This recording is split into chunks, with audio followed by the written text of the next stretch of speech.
Adventist World Radio, the voice of hope. radio adventista iraisam pirenena miaraka amin'ny feo fanantenana.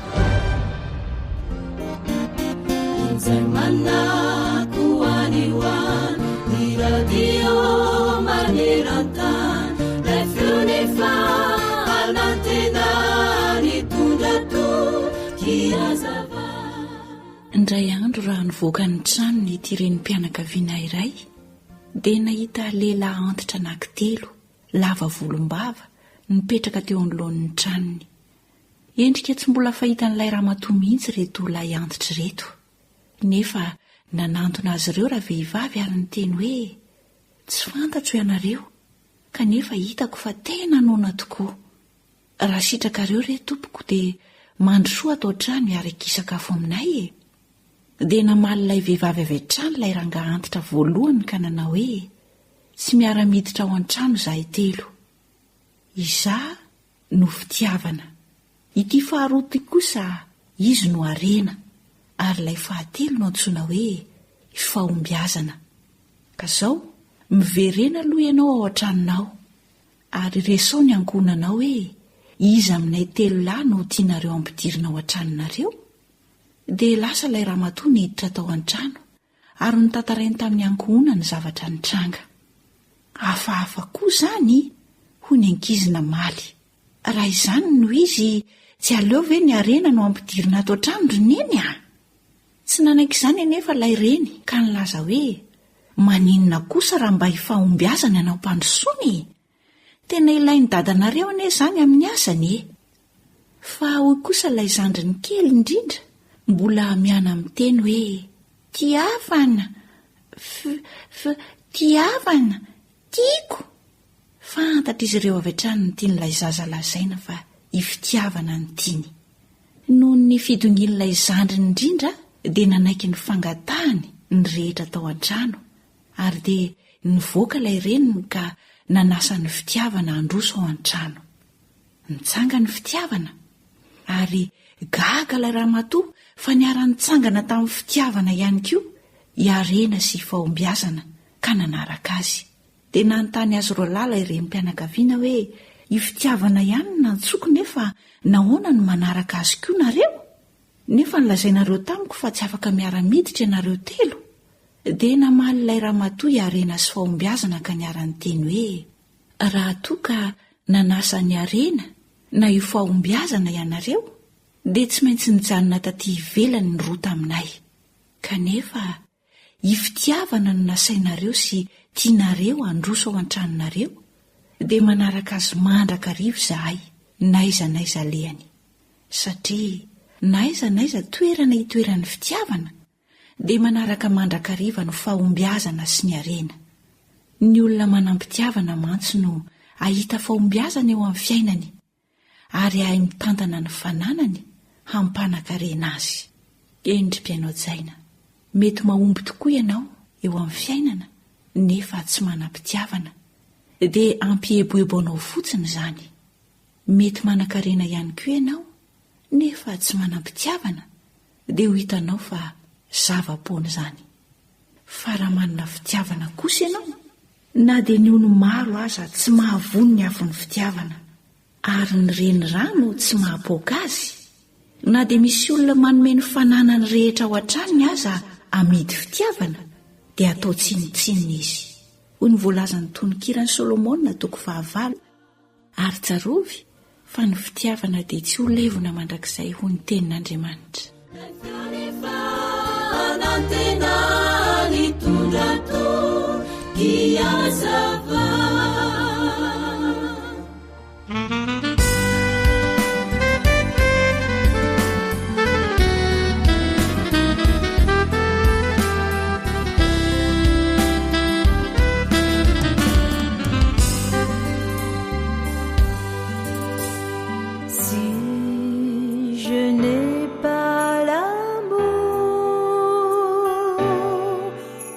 Je ne suis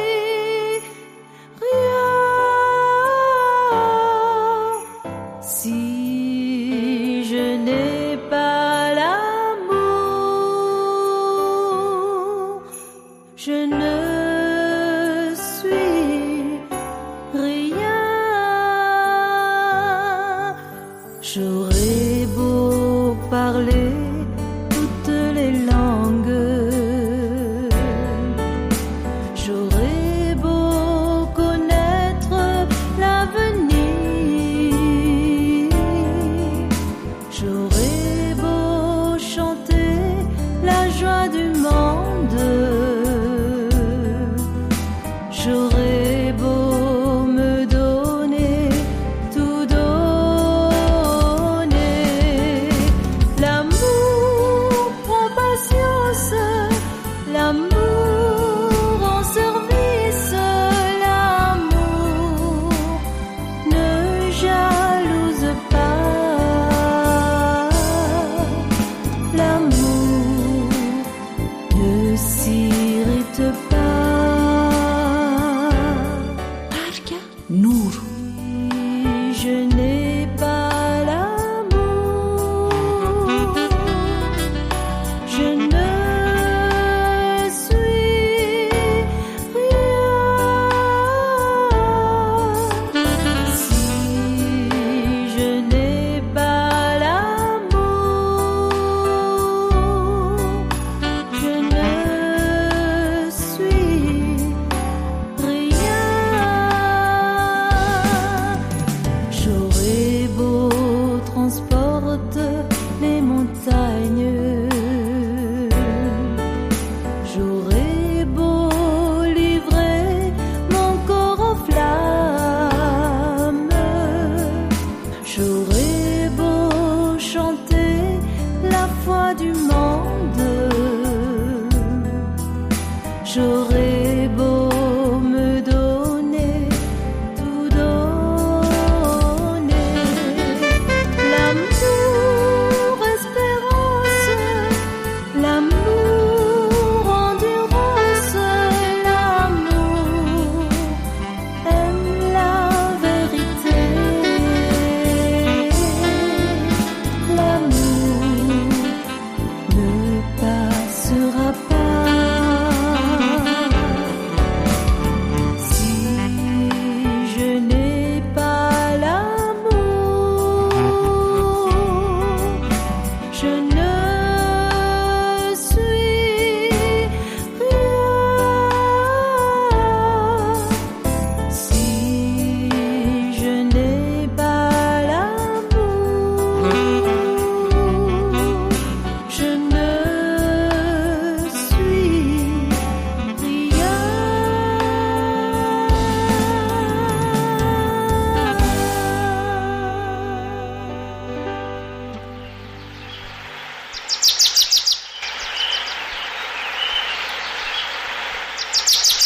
Asa sy tontolo iainana voakolo antoko ny fahavelomana.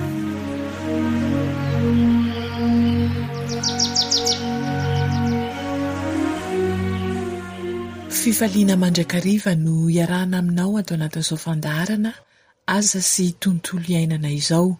Miarahaba tompoko dia mirary anao ahasoa eo am-piainoana ny fandaharana.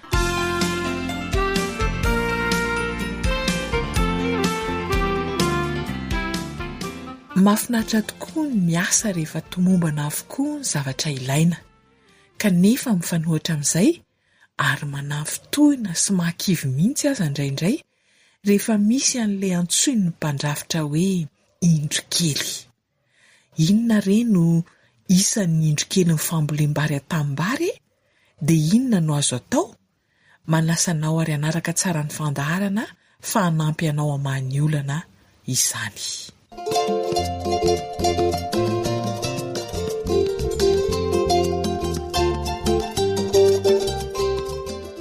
Lalina indray inky ty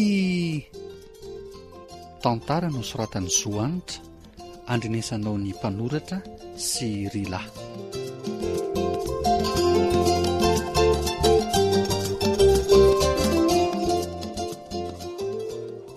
Oy, o rabeza, rabeza!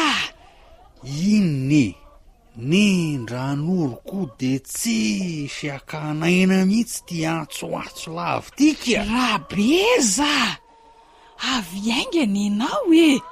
jereo anery adalany sofara zanaka ao vavy mitsinjatsinjaka mahamenatr'olona.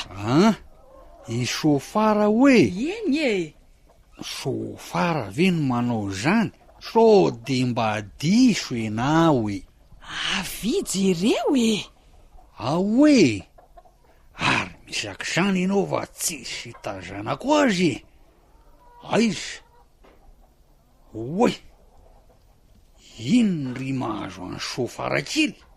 Fa tsy miavavary akory no ataony iny. eny e, ora beza ndehana teneny hoe fa mahamenatr'olo ty izy ka. Zay koa ane mahavoty ankizy mianatra ny andrenivohitra e. Lasa tsy mahalala menatr'olona tsony. Ininy ianao fefa niverina ny avavary re izy. Ianao koa de fa mahita ho tenenina mihitsika. Inona koa zao ny fandraisan'ny fianarany any andrenivohitra amin'izay fihetsiny aty an-tanàna ka? Iza mahalala so ny findran'ny toetra ratsin'ireo tanoran'ny renivohitra ty zanaka ao ka mieritreritra ny hitondro zany atiko. Eo ndray ranoro. Ka maninona raha nitahirizina taty izy raha izany? Ka tsy ianao io indrindrandrindra moa no nandrisika ny sofara hianatra any anoho ny fianarany mba hisoreharehan'ity tanànantsika ty. Oay, fa nirifatra ho aizy ry sofary e. Aleo andehanako any so manino ty zanako ka. Ale zano andeha fa zano angam-pandeha no ianao ka lasa e.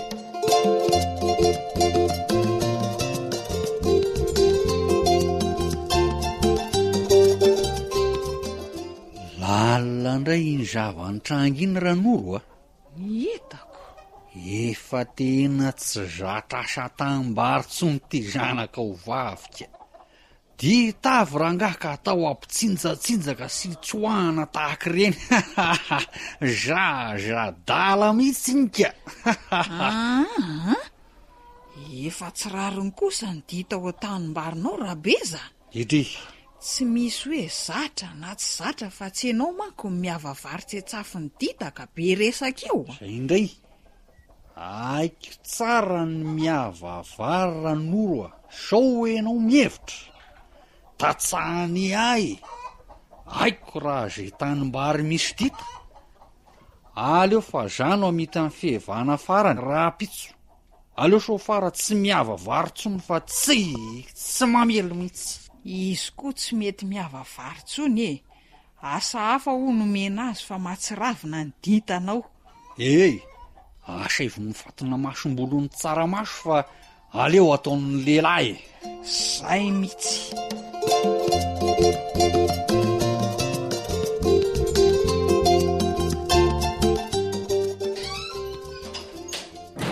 Dre, fa vita sahady anga ny vehivambary sa narary ty rabeza ny nody sahady? Zava-doza le dita ranoro. Be loatra, mariny. Aleko nitady vahaolana aloha fa tena mahatsiravina ka. Marikirikio mihitsy marina moa. Angatsy zatra ndray rabeza vany e. Ka tsy ho nitsinjatsinjaka tao koa ty ianao. Mangina re ranoro fa zary efa mafina azo a. Aza mba mifandatsa toy io. Fa zao no izy. Andao ametraka tainondry eny tanimbary edina amin'ireo dita ireo. Tainondry? Tainondry. Na iompiana tilapia ao an-tanimbary hoy raha zily. Zay fomba roa zay a no edina amin'ny dita tanimbary. Ka tsy mbola miandry kely ve vao ahita tilapia ompiana fa tsy le tainondry aloha ny tsara atao avetrany. Zay mihitsy ny torohevitra raha zily. Raha kely ho izy ny tainondry ananana dia atao eo am-bavarano. Fa raha betsaka kosa dia afafy manerana ny tanimbary. Fa raha vao mahita zanaka tilapia dia ompi ho avetrany. Fa sady mahazo tilapia no tsy misy dita tsony ny tanimbary. Zay mihitsy no atao rabeza. Andao ary amafy tain'ondry e. Tsy efa nanangona ianao tany. Aleo miaraka manangona sy mamafy koa sika mihinan-kafa fa zay efa nitady vahaolany. Io ndray rabeza vana sy miankina am-behivavy. Ranoro a. Inone? Ahonana ray eny sika de miara-miady amin'ny dita tanimbary. Atsoa izy telo vavy de andao aka tain'ondry fa ianao koa mandreraka ts. Angiany zatsy izy.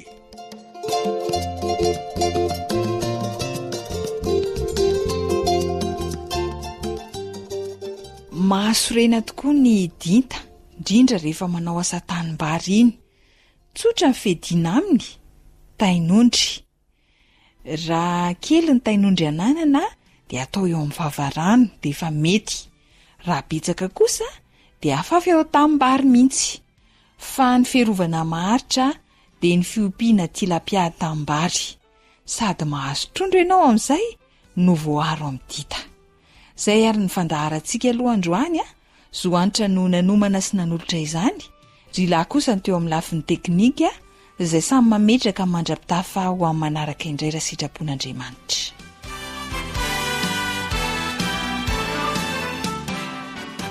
Radio feo fanantenana. AWR manolotra ho anao ilay feo fanantenana.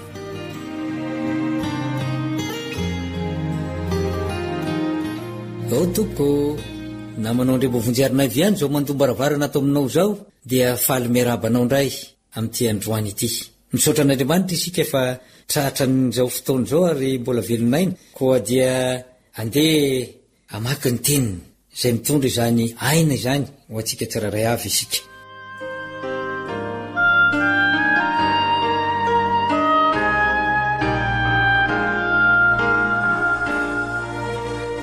Dia hosokafantsika ny bokyny Genesis toko fa 7:10 ny andininy fa 12 sy ny manaraka. Zao mivaky ny teny amin'ny anaran'i Jesosy. Aroa izy roa lahy tamin'ny Lota, mbola manana tokoa va ianao? Dia izay vinantinao lahy sy ny zanakao lahy sy ny zanakao vavy ary nazovy anananao atao tanàna enti miala amin'ity tanàna ity. Fa horavanay ity tanàna ity satria efa lehibe ny fitaraina ny anatrehany Jehova ka dia naniraka anay Jehova handrava azy.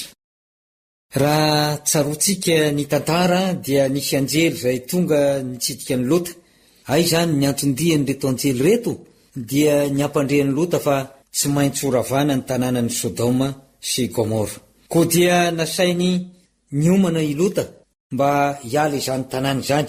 Ary jereo ane ny famindrampon'Andriamanitra fa ireto anjely roa lahy reto dia nanasany Lota mba hiantso ny avany akaiky.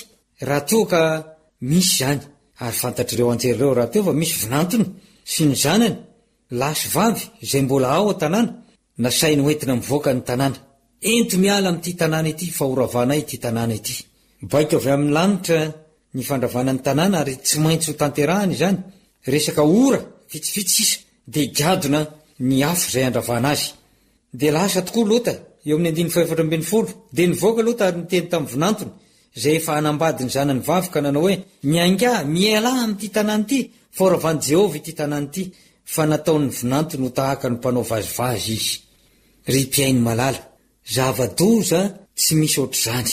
Raha toka misy filazana manao hoe miala ny tanàna fa isy zavatra hitranga dia toetra voajanahary ny olombelona indraindray io mitsilamodamoka io. Tsy mba manana fahataitairana. Impiry moa raha nijery an'ireny fahita lavitra ireny tsika ohatra tamin'ny tsunami. Efa niazakazaka ny olona teo amin'ny sary anankiray. Nanao vonjyaina noho ny fahatairana anaty ranomasina izay niazakazaka niakatra. Kanefa dia mbola nisy ihany ny olona nitaridretra. Tootry ny gaga, tootry ny voafantsika ny tongony tsy afy mietsika. Ary indraindray dia misy mieritreritra reo indry inona koa ty vazivazy be tonga ity. Tao amin'ny tanàna anankiray tany Italia dia nilazana ireo olona mba handahony tanàna satria isy fipohan'ny volkano dia mbola nisy olona ihany tsy nety niala fa mikarakara ny entany. karakara ny tranony toy ny hoe mbola afaka iverinao izy ka mbola tsy horavy io tranony io. Ary nahito amintsika eto Madagasikara aza rehefa niakatra ny rano hita fa efa ho tondraka ny rano anafitra ny trano honenana dia misy olona mbola tsy mety hiala ihany. Aoka mba anana izany fifoazana izany isika ka raha misy milaza amintsika fa tsy maintsy horavana ny tanàna, ary ny tanàna voalaza moa dia tsy inona akory fa ity tanitsika ity mihitsy no tsy maintsy horavana hifarana ny tantarany, ary tsy maintsy ho avy ny fotoana izay anapotehan'Andriamanitra izao zavatra izao satria feno faharatsiana ny tany. Toa ny faharatsiana izay nisy tamin'ny andro ny Lota dia efa tsy maintsy ho avy ihany koa ny famaranana ny tantaran'ity zao tontolo izao ity. Ndenge mba ho jerentsika ny voalaza ao amin'ny Petera 2:7. Petera 2:7 ary ny andininy 7. Fa izao lanitra sy tany ankehitriny izao dia hazonony izany teny izany ho amin'ny afo ka tehirizina ho amin'ny andro fitsarana sy fandringanana ny ratsy fanahy. Ny lanitra izay hitantsika ankehitriny sy ny tany hitantsika ankehitriny dia izao tehirizina ho amin'ny afo.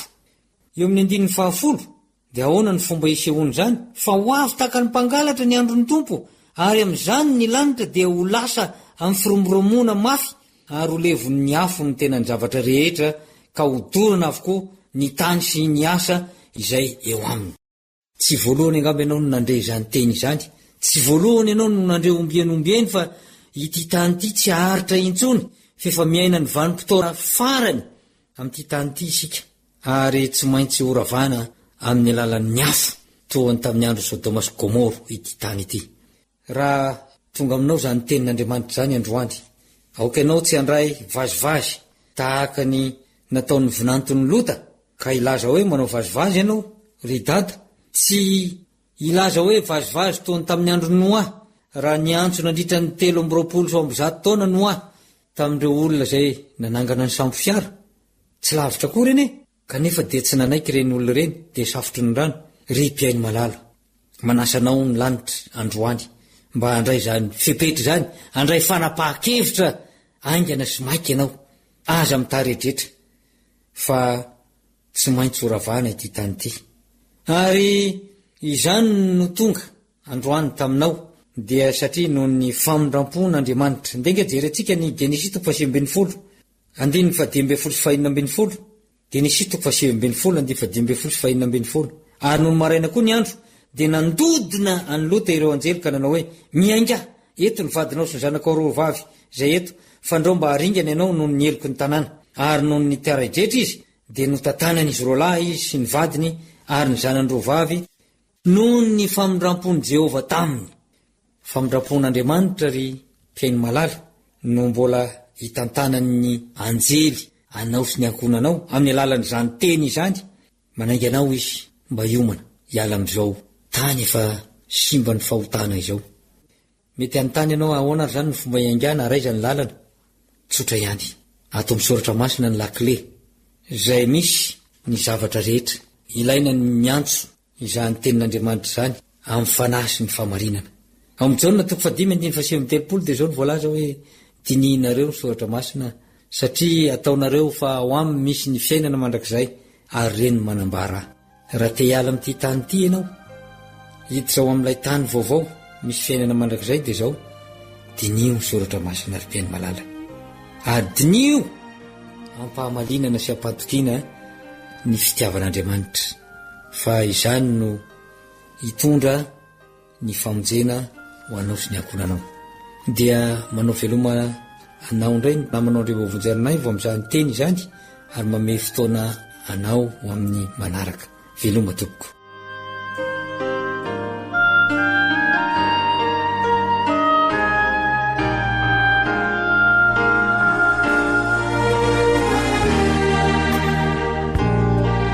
Ankoatra ny fiainoana amin'ny alalan'ny podcast dia azonao atao ny miaino ny fandaharany radio AWR sampana teny malagasy amin'ny alalan'ny Facebook isanandro amin'ny ity pejy ity. Feo fanantenana.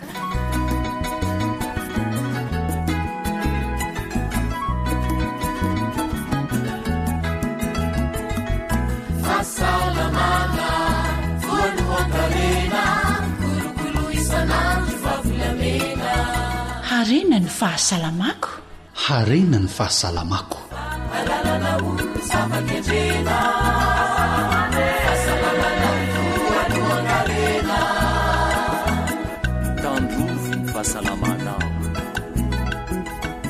manaraka trany ny fandaharana eto amin'ny fiofanantenana ianao azontsika an-tsaina avetrany raha le feokira famantarana teo fa iresaka mahakasika fahasalamana isika melo izany dia andao isika hivavaka ho andreo tsy salama.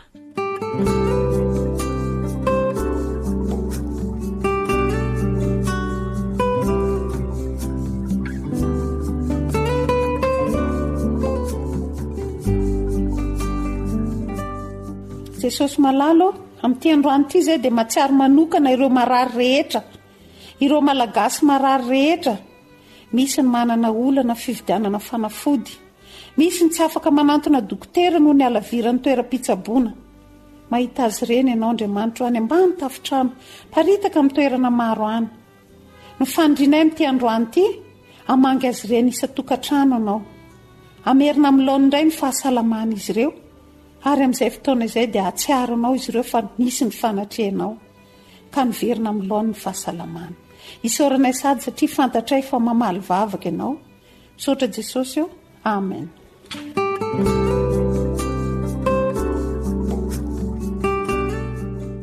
Ny tenin'Andriamanitra ao amin'ny Isaia 7:15 andininy 4 sy 5 manao hoe nitondra ny aretintsika tokoa izy.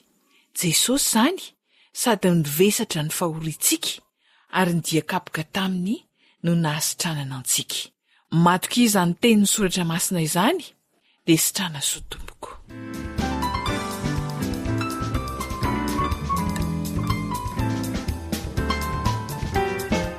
Aretina anisan'ny mahatahotra ny besin'ny maro tokoa ny homamiadana ary toa tsy ahtam-panafana ny fahitan'ny maro azy.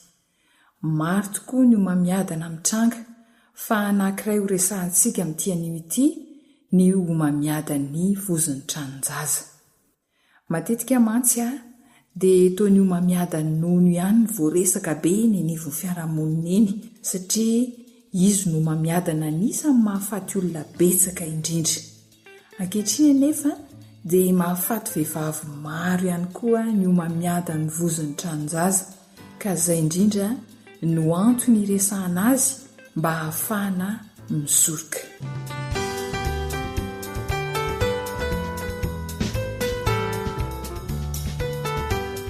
Docteur Solofo Georges, médecin chef ao amin'ny Institut de la Vision Madagasikara no vahin'ny fandaharana izay efa matetika tonga eto. Miarahaba dokotera, inona vaovao entinao ho an'ny mpiaino?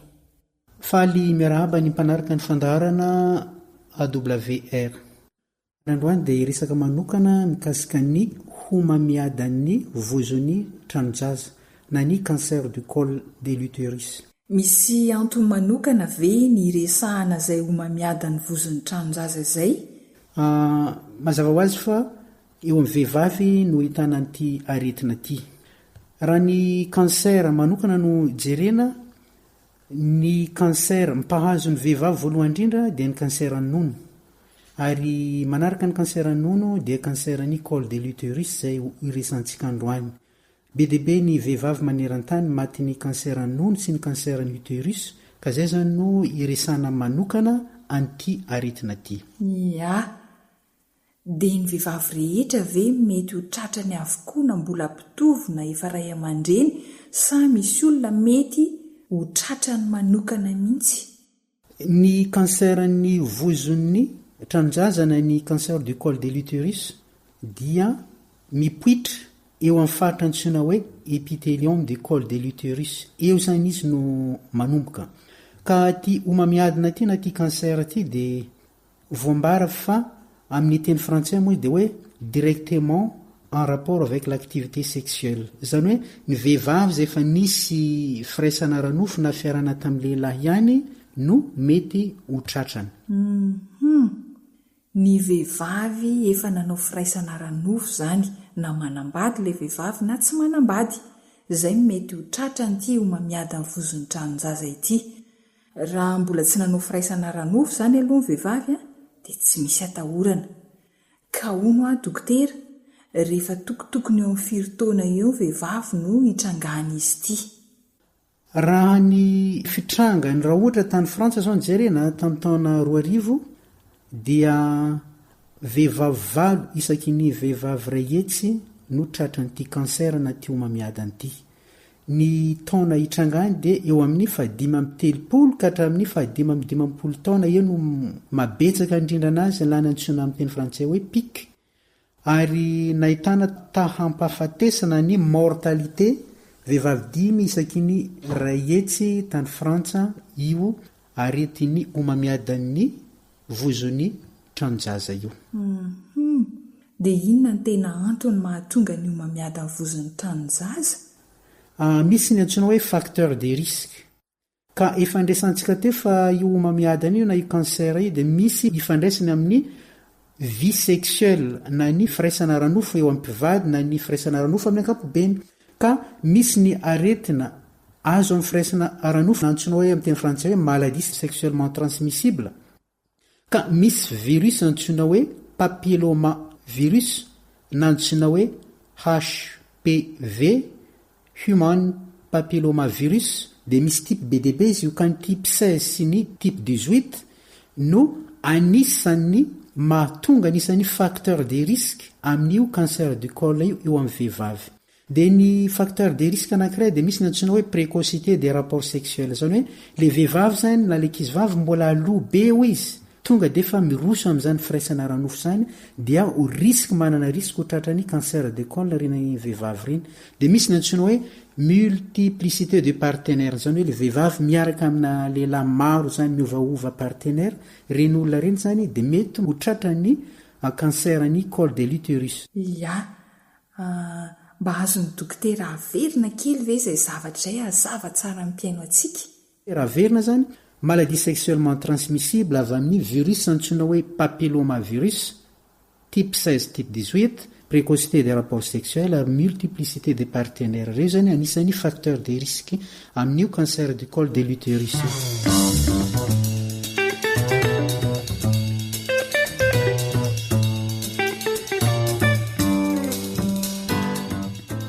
Raha azoko tsara zany dia olana eo amin'ny aretina vokatry ny firaisana ranofo ny tena mety azona ity homamiadan'ny vozon'ny tranonjaza ity. Eo ihany koa ny fanaovana firaisana ranofo aloha loatra, izany hoe mbola kely ny ankizy dia efa manao firaisana ranofo, ary ny fiarahana amin'ny olona maro. Dia tena izay ihany ve dokotera no antony sa mbola misy antony hafa? Misy ihany koa, misy fandraisany ihany koa amin'ny tabagisme na ny fifona sigara. Zany hoe ny vehivavy mpifoka sigara zany dia prédisposé, manana prédisposition ho tratrany cancerny col de l'utérus. Ary misy koa tahaka ny cancer rehetrarehetra io ny déficit immunitaire, zany hoe ny olona no ny antony manokana dia mihena ny hery fiarovana ao anatiny, ohatra ny olona voan'ny sida zany ambany ny hery fiarovana ao anatiny dia reny olona reny dia prédisposé, tsy hoe ho tratrany cancerny col de l'utérus ihany fa mety ho n'importe quel cancer mety mahazo azy avokoa.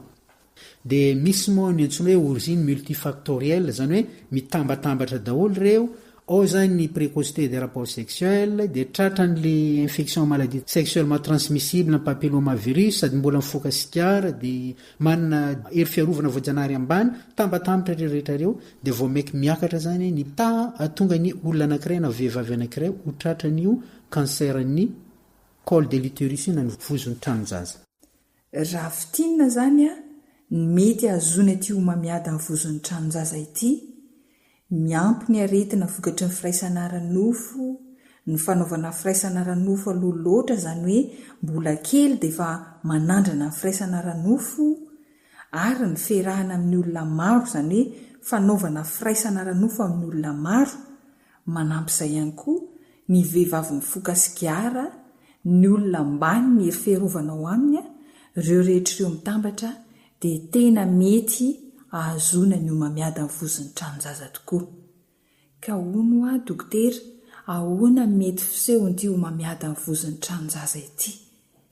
Amin'ny ankapobeny dia mizara karazany anankiroa izy, zany hoe resaka microscope misy no resahana eto, izay ny antsoina hoe type histologique. Misy ny antsoina hoe carcinome épidermoïde ny roa ampahatelony, dia misy ny antsoina hoe adénocarcinome iray ampahatelo. Zany hoe ny carcinome épidermoïde zany no tena betsaka indrindra. Ahoana moa ny fisehony? Misy antsoina hoe couche na cellule eo amin'ny col de l'utérus eo, dia ohatra hoe mifampitaingitaingina zany le sela, dia mifampitaingina maromaro izy eo amin'ny 5 na 6 couche na couche maromaro, dia misy ny antsoina hoe membrane basale. Dia ambany io membrane basale dia zay vao tena mitsofoka any amin'ny couche profonde zany le izy. Ka raha mbola eo amin'ny épithélium le izy dia antsoina hoe néoplasie cervicale intraépithéliale, dia mbola vomanomboka izy amin'izay fotoana zay, tsy hita mihitsy ety ivelana jerena amin'ny spéculum, tsy hita mihitsy, fa ny dépistage ihany no ahitana anazy. Rehefa aveo raha vao tsy voatsabo iny dia miditra dia lasa rovotra zany le membrane basale, dia miditra lasa antsoina hoe cancer micro-invasif izy. Amin'izay fotoana zay ka raha ohatra ka mbola 3 ka hatramin'ny 10 mm miala efa membrane basale miditra amin'ny alala zany hoe amin'ny profondeur ny misy anazy, eo izy mbola tsy dia atahorana loatra izy amin'izay fotoana zay. Raha amin'izay fotoana zay izy no tratra dia mbola tena azo tsaboana tsara. Fa rehefa aveo raha vao tsy voatsabo iny dia lasa mivadika ho cancer invasif, zany hoe mialala ny toerana tratrany somary miparitaka izy, dia eo zany no mampanahirana satria miparitaka any amin'ny vatana iny ary mampalahelo matetika moa miafara amin'ny fahafatesana zany le izy. Ka rehefa invasif na ny antsoina hoe carcinome invasif dia jerena zany ny col na ny vozon'ny tranonjaza, dia misy zavatra ohatra ny maniry eo mivonto, ohatra ny fery mandeha rà na mandavaka eo amin'ny col de l'utérus eo, izay ny antsoina hoe carcinome invasif. Raha ohatra ka efa carcinome invasif izy dia miparitaka mankany amin'ny lalanjazana ny vagin, mankany amin'ny paramètre nareo zavatra rehetra, tissu rehetra manodidina ny tranonjaza, mankany amin'ny tatavina ny vessie, mankany amin'ny rectum, dia mandeha lavidlavitra koa manaraka ny ganglion, mankany amin'ny foie, any amin'ny poumon, dia miparitaka amin'ny vatana manontolo ary mampalahelo moa izy ireny araka ny voambarako teo dia mety miafarany amin'ny fahafatesana le izy.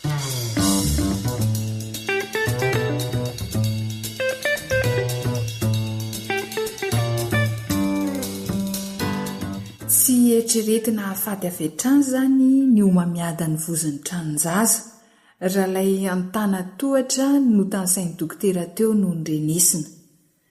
Raha mbola tsy tonga lalina na miparitaka amin'ny vozon'ny tranonjaza zany ty aretina ity, na mirefy mihitsy moa dokotera teo hoe raha mbola 3 mm ka hatramin'ny 10 mm ny alaliny dia mbola azo tsaboina tsara. Noho izany re raha toa misy mampanahy amin'ny toe-batana satria tsy hita avy hatrany moa izy ity, dia aleo manatona toeram-pitsaboana mizaha fahasalamana mba tsy ho tara loatra. Amaraparana ny resaka isika dokotera, inona no azonao ambara amin'ny mpiaino ny amin'ny tokony atao amin'ny fitandremam-pahasalaman'ny daholobe mba tsy ho diso ariana loatra sanatria. Ny zavatra tiako tsindrina manokana eto amin'izao fandaharana izao dia ny resaka dépistage na ny fitiliana. Azo atao tsara ny mitily ny homamiadan'ny vozon'ny tranonjaza, azo atao zany manao fitiliana. Ka raha ohatra ka voatily ara-potoana le izy, mazava ho azy dia voatsabo ara-potoana dia tsy misy atahorana ny aminy. Fa matetika ny olana hita mandrakariva dia efa stade avancé, efa tena lasa lavitra zany le homamiadana, zay vao tonga any amin'ny dokotera le olona dia mampanahirana na dia sady lany vola be ny olona tsaboana nefa mampalahelo mbola miafara amin'ny fahafatesana ihany le izy. Misaotra tompoko. Mbola hotoizantsika manaraka izay resadresaka amin'ny dokotera izay, fa ho faranantsika aloha ny androany satria efa mame famantarana ny teknisianina fa tokony hifarana ny fandaharana. Aza misalasala manao fitiliana na dépistage ny vozon'ny tranonjaza mba hisorohana ny fandaniam-bola be sy ny fahafatesana.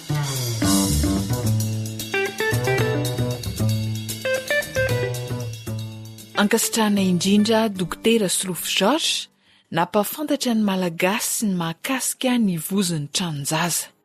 isaorana ihany koa ianao mpiaino manjoy an-trano ny fiarahana. Andriamanitra ne hitantsika rehetra. Zohanitra sy rilano ny farimpona natotosan'ny fandaharana rena ny fahasalamako. Ny teny soatra masina tolotra anao ivanovantsika mandrapitafa dia izay voasoratra ao amin'ny Deutéronomie 20:17 manao hoe: dia ataon' Jehovah ho lohany ianao fa tsy ho rambony, ary ho ambony tokoa ianao fa tsy ho ambany, raha miaino ny didin' Jehovah Andriamanitra ao. Izay andidiako anao anio ka mitandrina sy manaraka azy. Mandrapitafa ary.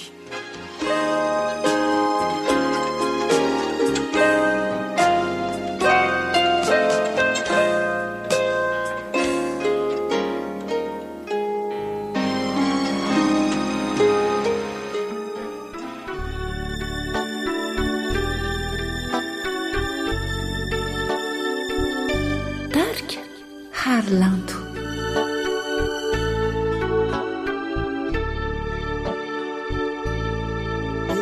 Nisitrakory Jesosy ny hanaradianao, nisitrako Tompo ny ho tantananao, nisatriko Kristy ny hitoetra ny lanao, ka ho isan'ireo mianatra.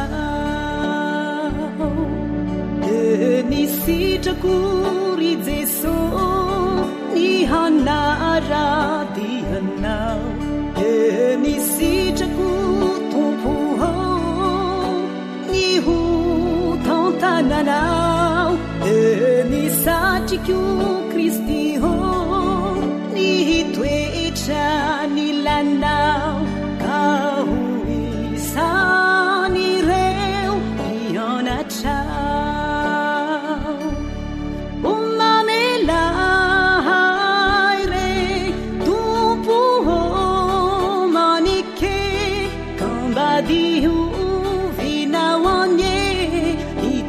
Si fanahie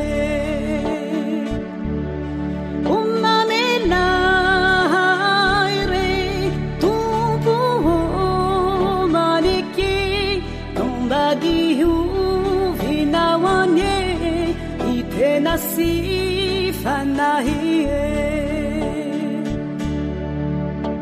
rijeso befitiavana tanterau sitracao fasitrakory Jesosy. Ankoatra ny fiainoana amin'ny alalan'ny podcast dia azonao atao ny miaino ny fandaharany radio AWR sampana teny malagasy amin'ny alalan'ny Facebook isanandro amin'ny ity pejy ity feo fanantenana. Nisitrakory Jesosy ny humpahanomponao, nisitrako Tompo ny handefitranony aminao, nisatriko ny hijaly raha mitory miafatrao, ka ho tohireo mianatrao.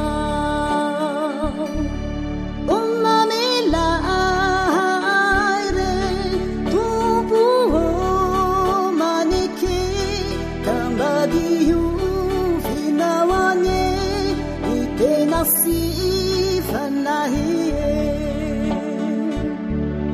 umamelaire Tompo manike tombadiu vinawanie itena si fanahie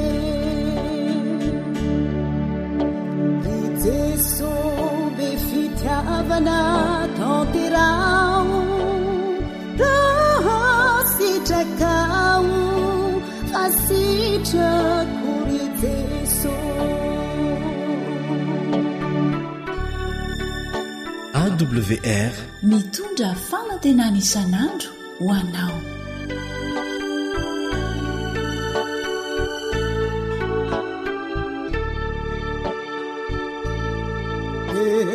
sitrako ry Jeso ny hankalasanao ny sitrako tompo ny hanao ny asanao ny satriko Kristy ny handeho irakao ahotohireo mianatrao omamelay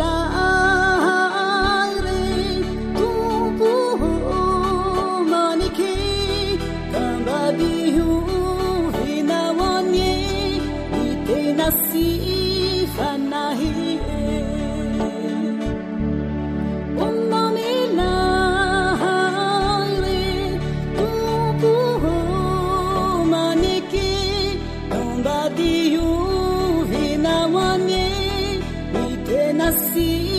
fanahy Jesu be fitiavana tanterao raha sitrakao fa sitrako ry Jesu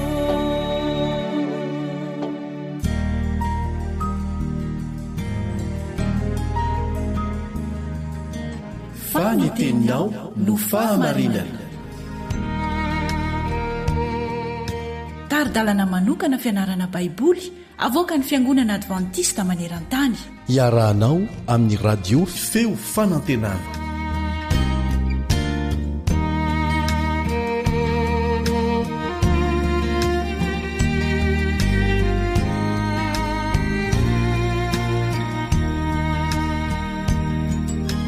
Saotran'Andriamanitra antsika fa niona androany ary tadidio mandrakariva fa noho ny famindrampon'Andriamanitra no tsy nalany ritra antsika.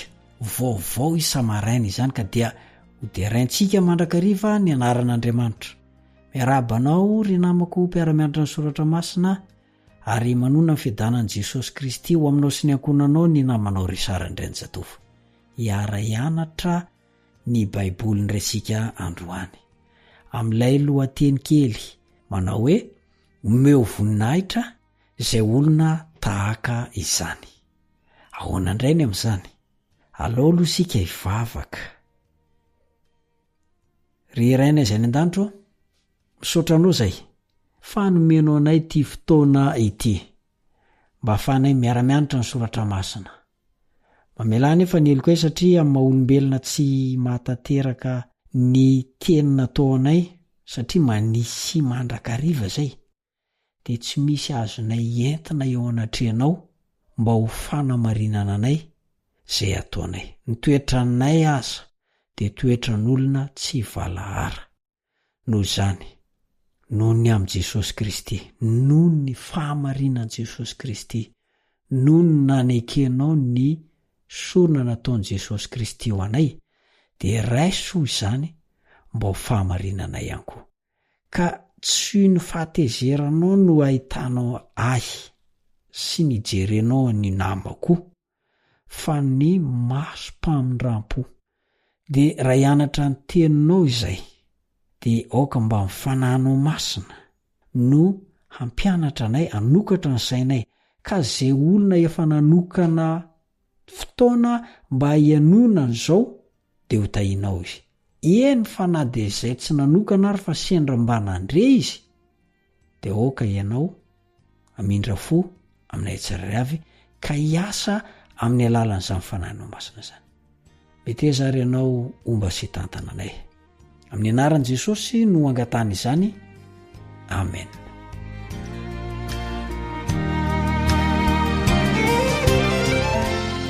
Omeo voninahitra izay olona tahaka izany. Ny Filipianina 4 ny 5:20 ka hatramin'ny 7. Filipianina 4 ny 5:20 ka hatramin'ny 7 dia miresaka olona anankiray, Epafrodito. Zay ny anarany, Epafrodito. Ndahoany ho vakintsika Filipianina 4 ny 5:20 ka hatramin'ny 7. Ianao tsara amin'ny anaran'i Jesosy. Nefa nihevitra aho fa tokony hampandehaniko akaty aminareo Epafrodito, rahalako sady mpiray asa amiko no miaramila namako ary irakareo sy mpanompo anome izay nilaiko. Fa manina nareo rehetra izy ka difotra alahelo satria efa renareo fa narary izy. Eny, fa narary saika maty tokoa izy, nefa Andriamanitra namindra fo taminy, ary tsy taminy ihany fa tamiko koa.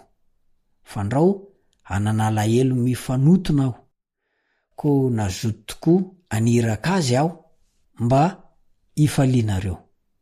Rehefa hitanareo indray izy, ary mba ho afaka alahelo koa aho. Koa raisao amin'ny tompo izy amin'ny fifaliana indrindra, ary omeo voninahitra izay olona tahaka izany. Fa saika maty izy no ny asan'i Kristy, sady nanao ny ainy tsy ho zavatra mba nefa izay tsy vitanareo tamin'ny fanompoana ahy. Zay ny voalazan'io Filipianina 2:5-20 ka hatramin'ny 7. Ny anaran'io lehilahy antsoina hoe Epafrodito io de tsy mba voalaza na aiza n'aiza io, fa ao amin'io epistily Filipianina io ihany no ahitana azy. Kanefa araka ny voasoratra izay voavy nivakiantsika teo de manambara zavatra betsaka momba azy ny filazalazana izay avy voanisoratan'i Paoly teo. Raha ohatra ka jerena ny anarany, de nina ny anarany, de manondro fivavahana amin'ny Afrodite zany.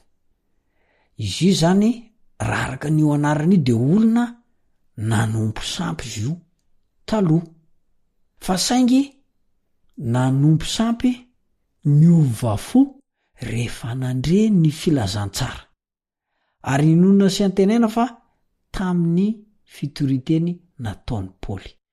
Ka ny fiantson'i Paoly azy hoe mpiray asa amiko de manondro fa tena nazoto nanompo izy. Ary angamba niara-ny asa tamin'i Paoly tany Filipy mihitsy, ny hoe miaramila namako. Araka ny voalazan'ny Filipianina 1:7 de inona fa manondro ny adina treny Epafrodito teo ampitoriana amin'ny filazantsara zay saika namoizany ny ainy mihitsy asa. Mba jereo tsara nge, eo amin'ny 7 saika maty izy noho ny asan'i Kristy. Ary zasy ianao, saika maty ny adalàna, saika maty ny afokana. Tadidio tsara fa Andriamanitra de miantso n'olona rehetra mba hanao ny asany. Miantso n'olona rehetra mba amitaniraka. Zasy ianao ihany koa io olona resana io. Aza miandro kapoka ozy le hira zay vao manaiky. Fa ity olona anankiray voalazan'ny Paoly tia de tsy hoe ny andro kapoka izy vao nanao ny asan'Andriamanitra, fa efa niovafo izy de nazoto nanao ny asan'Andriamanitra. Tsy faly aminy nefa Satana. Zay foana ho antsarovy, tsy mafaly an'ny Satana mahitanao manompo an'Andriamanitra. Ka aza kivy ianao, aza miemitra ianao, sa hiemitra de ho adino ho afoy le fiainana mandrakizay. Tsy mety zany. Tsy misy dikan'izay fijaliana 50 taona kely, 20 taona kely, 3 taona kely, heri taona kely, volana vitsivitsy kely, manoloana ny fiainana mandrakizay zay omanin' Jesosy Kristy ho asoanao. Aleo tsy miemitra, fa satry ny Satana renge isika miemitra. Satry ny Satana isika mamoy an'le fiainana mandrakizay, fa efa niaina tany ane Satana ka tsy mafaly azy raha ohatra ka hanaraka an'Andriamanitra isika ka tsy emitra mihitsy. Andao angataka ny hery sy ny fanampian'Andriamanitra, fanampian'ny anjelin'Andriamanitra, ny fanampian'ny fanahy masina, mba hazoto ijoro tsy emitra mihitsy isika manoloana ny fisadrana mahazo antsika. Ary tsy hoe noho ny adalan'olona koa tsy andehananao ivavaka, aza mafoy ny fiarahantsika miangona.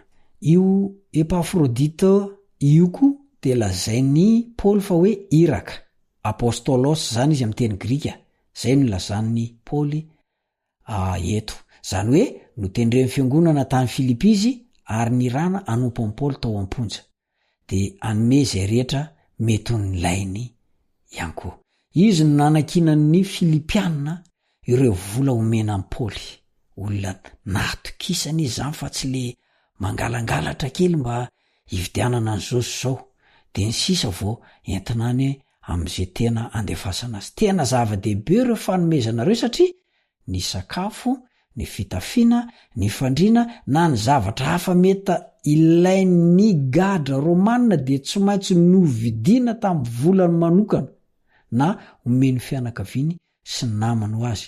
Ary tamin'ny faraparan'ny fotoana natao an-tranomaizina azy fanondroany tany Roma, de nangataka tamin'ny Timoty i Paoly hoe mahazo ankaty alohan'ny ririnina sy ny hoe ilay kapotiko navelako tany Troas iny dia ento raha mankaty ianao. Nilainy Paoly lay akanjony, volon'ondro matevina natao amin'ny tranomaizina, trano vato mangatsika nge zany trano vato zany de Epafrodito no nanankinana ny fitondrana ity epistily ity, ny verina nakany Filipi. Azo nona zany fa noho ny olana nisy tany Filipi de nihevitra i Paoly fa tokony hampandeha any Epafrodito aloha izy ho any amin'izy ireo, ka nanafatra ny Filipianina hoe raiso ao amin'ny tompo izy amin'ny fifaliana indrindra. Filipianina 2:7 le avy mivakintsika teo zany. Tiany Paoly ho azo antoka fa tsy mitebotebo momba azy any amponja zany izy ireo. No amafisiny koa fa olona tokony miankaja eo amin'ny kristianina i Epafrodito, tsy noho ny arenany na ny toerana misy azy eo amin'ny fiarahamonina, fa noho ny toe-tsainy feno fahafoizan-tena amin'ny fanarana ny ohatra Jesosy.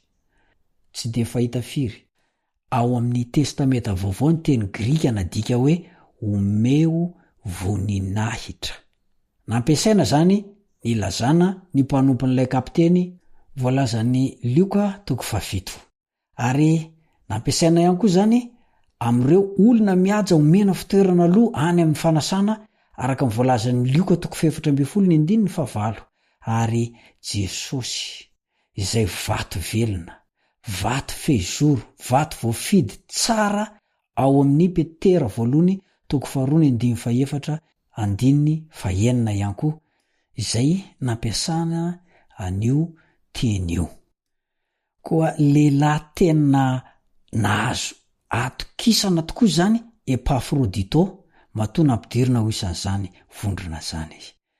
Efa tsy otsony Epafrodito fa izasy ianao no eo petraka amin'ny fanontaniana, tokony omena an'izany aja sy voninahitra zany ve izasy ianao noho ny ataontsika, sa ilay mpiady voninahitra hafa le hoe mendrika azo an'le voninahitra, sa ilay mpiady voninahitra? Anjarantsika tsirairay no mandinika. Hatreo ny fiarako aminao amin'ity ity dia mametraka mandra-pioana, mandra-pitafa aminao ny namanao Risarandrenjatovo. Veloma tompoko.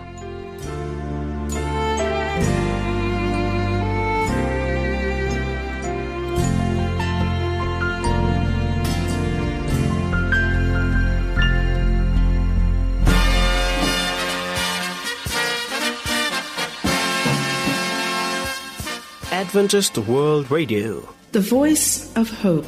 Radio feo fanantenana.